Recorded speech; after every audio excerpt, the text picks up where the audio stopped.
The Olympic flame is out, the medals have been distributed, the drama has settled down, and the crowds are home. Now that the 2026 Olympic Games are officially in the books, we can finally see who took home the gold medal for hotel revenue management. Let the data games begin. So, back in January, we looked at some mouth-watering advertised prices in Milan. But as any revenue manager knows, what you ask for isn't always what you get. If we look at where prices actualized for the Olympic dates in aggregate, we see a bit of a reality check.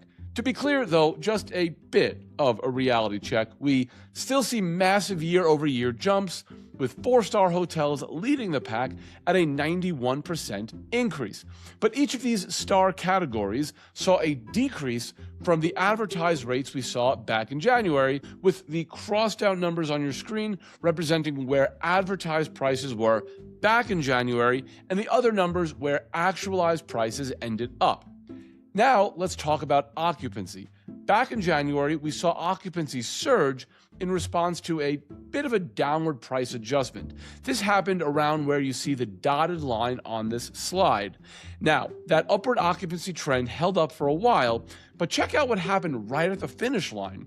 We were sitting around 91% on the books occupancy at the one-day lead time mark, but final average across the Olympics landed around 86%. As it relates to that last-minute drop, you're likely looking at a mix of last-minute cancellations from folks who couldn't secure travel, or maybe some phantom inventory that was held back for VIPs and never actually filled. You could see it a bit better if I zoom in a bit more. Have a look here.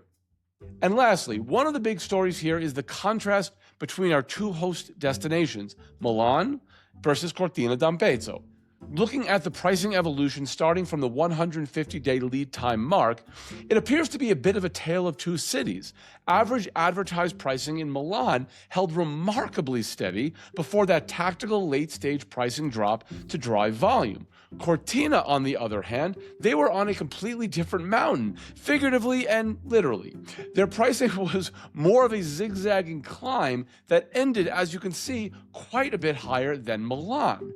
So why the massive divergence? Well, from my vantage point, it's purely supply and demand. Milan is a major metro with plenty of rooms and short-term rentals to soak up the demand. Cortina, it's a boutique alpine village with very limited inventory. When you have scarcity of inventory coupled with high-end demand, you don't have to drop rates to fill beds. You just have to manage the bumps as you find out exactly how much people are willing to pay for a room. So the big takeaway here for hoteliers, whether you're hosting the Olympics or just a local festival, is that it's all about agility. Milan showed us that being willing to rate adjust a handful of days out can really boost your occupancy and get those heads in beds.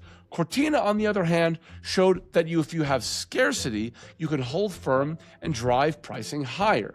The key is not to be rigid and read what the real-time data is telling you. Thanks for tuning into the Spotlight Podcast. My name is Blake Reiter, and we will be back next week with your next Lighthouse Quick Take.